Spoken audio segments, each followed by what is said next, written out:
Hey friends, it's Jacqueline from Pixie Dust PhD. Even though I like to think of myself as an above average traveler, I always have some lessons to learn in terms of packing. In today's video, we'll go over some of my biggest packing wins and packing fails from our Walt Disney World trip back in fall 2021. Stay tuned.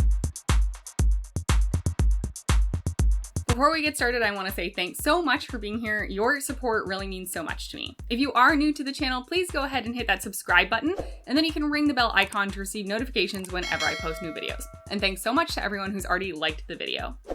Also, I made some definite packing mistakes here. Don't get me wrong, but I would like to blame it at least 5% on the fact that we hadn't traveled in over 18 months thanks to the pandemic. I think I normally do have a little bit more of a routine in terms of things that I stick to when I pack that just kind of fell by the wayside this time. Please share in the comments down below your most key packing tips. I would especially love to hear about if there are any odd or niche items you definitely make sure to pack that absolutely improve your trips, especially to the theme parks. All right, let's get to it. If you watched my pack with me video, you know that we packed quite a lot. We were going to be gone for 2 full weeks, so that is my defense there. One thing we were remiss in packing though was an umbrella. We actually thought about this. I asked my partner if they thought it would be a good idea to bring one anyway, and my partner was like, we have the ponchos, like we don't need an umbrella, so we didn't pack an umbrella. We own 1 large umbrella, 2 medium-sized umbrellas, and I have 1 small purse one. I definitely regret not at least bringing the small-sized umbrella along with us. Part of my partner's reasoning that I absolutely bought into was that we had bought ponchos for the trip. The ponchos worked out great. I absolutely loved those. They had elastic at the wrist to keep the sleeve secure, and there were strings in the hood so you could tie them tighter, which was fantastic. But when it is properly pouring in Florida, and we were there during September, it's a heavier rain month for those of you who don't know, sometimes you just want the umbrella along with the poncho. There definitely were occasions we were caught in straight up downpours that I wish I had an umbrella. So moving forward, we're bringing the umbrella to Disney World, even if my partner says we don't need it. Moving on to some personal care items. Today I am wearing my glasses, but I often wear contact lenses. This is a travel size contact lens solution that is 60 milliliters. This was probably not enough. I did make it work, don't get me wrong, but about a week in, when it was more than halfway empty, I found myself changing my solution less often, using less solution to clean off my lenses, etc. I did not want to run out, so that second half of the trip, I ended up being pretty conservative with it. And in retrospect, I wish I had just packed 2 so I could use as much lens solution as I wanted. I live what I would consider like a medium active lifestyle. You won't find me at the gym all the time necessarily, but we live in a very pedestrian friendly city. So if I'm going somewhere, I often am outside walking to get to a bus or the metro, or just walking there in general. So I am used to sort of the weather and how they affect my contacts, but Florida was a different game. I don't know if it's because I was sweatier, it was hotter, the UV rays from the sun are more intense. I'm sure all those played a factor, but I definitely found myself changing my contacts more frequently overall and wanting to rinse them and re-wet them more frequently too. So if you do wear contacts, I would just keep that in mind that the Florida conditions are probably going to be a little harsher on your eyes and your contacts than you're used to. I enjoy a good sparkle, so I did pack a bunch of this dry shimmering oil. I know that for me to do my arms and my legs, I use about 10 pumps, and I would be doing that about twice a day. So I measured out 20 pumps, however many days, 2 weeks, and it ended up being about 2 of these containers. I don't know exactly how big these are. I would guess about 45 milliliters, maybe 30 on the low end. So yeah, this was the perfect amount of body glitter for me. I went through 2 of these just about exactly. I didn't feel like I ran out. I didn't feel like I was limited. So if you like body glitter too, I would suggest, just know how much you use on an average day and then do the math as you pump out, 1 by 1 pump, 20 times however many days you're gonna be there. Next, I don't tend to wear a ton of makeup, and certainly not at the theme parks, but I do like to use, a tinted moisturizer, do my brows, do my lashes, etc. And particularly with the way things are now, and for when we were traveling with all the masks, I wanted to make sure my makeup wasn't just rubbing off on my mask and getting it gross instantly. So I did pack this Urban Decay makeup setting spray. This stuff is kind of like a cult favorite. I'm sure it's not new to any of you who wear makeup. This travel size guy is a 15 milliliter spray bottle. I was using this basically twice a day, every day for the 2 weeks we were on vacation, and I absolutely ran out. Now I was using more than I normally would use because I was really concentrating it on the areas that my mask would rub, but I'm just saying this was not enough, and if you're going to be on a longer vacation, you may want to pack more than 1 travel size makeup setting spray. We are not theme park novices, so we do buy and pack and bring Foot Glide. This stuff is amazing. It's totally a win. I think it's especially great with chacos or other sandals wherever the straps around your toes or the sides of your feet may rub. do this before you leave in the morning as a little preventative care, and then I bring it with me into the park, and if anything starts to feel a little red, like it's rubbing, I'll just put some more on, and it helps every time. For sneakers, I find I will usually put this on the backs of my heels, and that also helps. That being said, I am the most prone to blisters actually on the bottom of my feet, on the soles, and that did happen while we were on vacation. I haven't figured out a way to prevent that yet. If any of you have tips in the comments down below, please let me know. I've gone so far as to ask employees at running stores, and they all look at me like I'm a freak. But even knowing I was probably going to get blisters on the bottom of my feet, I failed to pack some key items. So I didn't have neosporin or any other sort of antibacterial cream. We did end up buying a small tube at Beach Club Marketplace. Additionally, anytime you're working with an open wound, I try to be as clean and sterile as possible. I typically have it home with me as well as pack on vacation, especially vacation. I think I'm going to get any cuts, scrapes, or blisters, these alcohol prep pads. These are 70% isopropyl alcohol. Unfortunately, I failed to pack any of them with me for our Disney World trip, but we did have a ton of hand sanitizer, so that worked out in the end. But yeah, alcohol prep pads, if you are prone to blisters, cuts, scrapes, that kind of thing, it can't hurt to bring these. They are so small, it takes up no space to pack. In other first aid news, we did pack bug spray, which we sort of talked about. Do we really need to bring this? The resorts are treated so heavily for bugs, but we packed it anyway, and we did use it pretty regularly, and I am glad.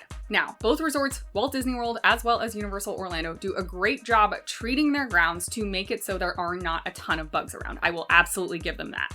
However, at both resorts, there tend to be less crowded areas like infrequently used walkways or areas around the hotels that aren't treated as heavily. And yes, we absolutely still got bug bites. I am glad we packed bug spray. I definitely think that was a win, especially since we were checking a bag anyway. It didn't really hurt to bring one with us. But even with the bug spray, we definitely still got some bites. And unfortunately, we did not pack any itch cream. So this was another thing my partner and I did actually talk about before we left. And we figured, we'll be fine. What's the chance we're gonna get bitten between the resorts treating for bugs and we're wearing bug spray? We'll be fine. We were not fine. At both Universal and Disney World, there were several instances where we had bites and they were very itchy. We did end up purchasing a little tube of itch cream from a Disney resort shop, which was heinously overpriced, but it was worth the expense of the time. But in the future, pack the itch cream. Also, in terms of blister prevention, a product that I had never even used prior to our trip, so I definitely hadn't packed it, was this moleskin or moleskine padding. I actually bought this for winter here in the DC area because my best pair of winter boots is a little big depending on what socks I'm wearing, so I was using this to sort of pad out my heel a bit. And then I decided that it was actually super comfortable, like everyone on the internet has been saying, and it stays on your foot and it works really well. And so I used this preventatively around my heels when we went to Disneyland. In the future, I'm definitely going to be bringing this to Disney World too. And as we've talked about previously, the right shoes can make all of the difference for any trip, but especially a theme park trip. I brought a lot of pairs of shoes and I have no regrets. The rotation schedule where I'm switching between sneakers and sandals, and I'm also trying not to wear the same pair of shoes on back-to-back days, I really do think helps my feet out in terms of not getting rubbing in the same spots day after day after day. My partner also brought enough shoes to have this rotation schedule to help avoid getting blisters, and I do think it helped. If you're typically only bringing one solid pair of shoes for the parks, like a solid sneaker, I would highly suggest you try and switch it up and bring a second pair and see if that helps out. Another thing I just packed a lot of was clothes. I had about 2 outfits per day. Now I know this seems like an extraordinarily high amount, but honestly for me, that was correct and that was a win. For me, September in Florida is a very sweaty time, and I am not about wearing sweaty clothes all day. So we take a midday break back at the hotel, literally shower, and put on new clothes. Yes, we could have done more laundry while we were there, but that eats into your time, and I'm really paranoid about using laundry machines I don't know well with a lot of my nicer clothes. Maybe for you, 2 outfits a day is too much, but it was perfect for me, and I really only had 1 dress and 1 shirt left over at the end. This packing fail is on behalf of my partner. I don't know if they consider it a fail, but it stressed me out enough to where I consider it a fail for me. My partner only packed 1 dress shirt, 1 shirt with a collar even, and we had multiple signature dining experiences. Now, places like Le Cellier that are inside theme parks tend to be pretty lax about their dress code because you're in the theme park. But there are places outside the theme parks like Yachtsman Steakhouse, like Topolino's Terrace, both of which we ate at, and they knew the plan. They knew we were gonna eat at these places. They can be a little stricter. So my partner brought 1 single shirt with a collar. It was a white button down that we used on our first night for Boo Bash. It was part of their costume. And Boo Bash was a 95% humidity night the whole time. It was very sweaty, very gross, and that was the only collared shirt they had packed.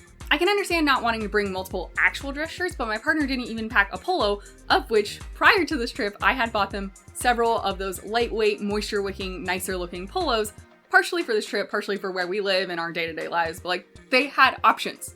So my partner not having a dressier top that was clean for some of our later signature dining meals definitely stressed me out. It totally worked out in the end. None of the cast members said anything to us, so I'm very grateful to them. Thank you so much. But yeah, think about where you'll be dining and make sure that you and whoever you're traveling with is going to have the appropriate clothing for that. And the last thing we planned ahead for and packed in advance that I think was a total win was our tip money.